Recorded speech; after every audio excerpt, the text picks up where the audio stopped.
உழைப்பாளி இல்லாத நாடுதான் எங்கும் இல்லையா அரஹோயா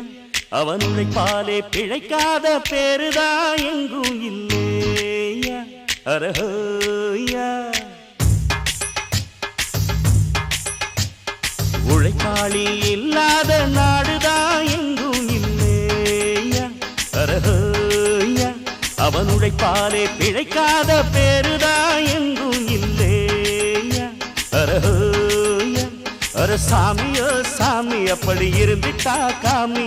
கூலியோ கூலி எங்களை நம்பித்தா பூமி பிறர் வாழ்வதே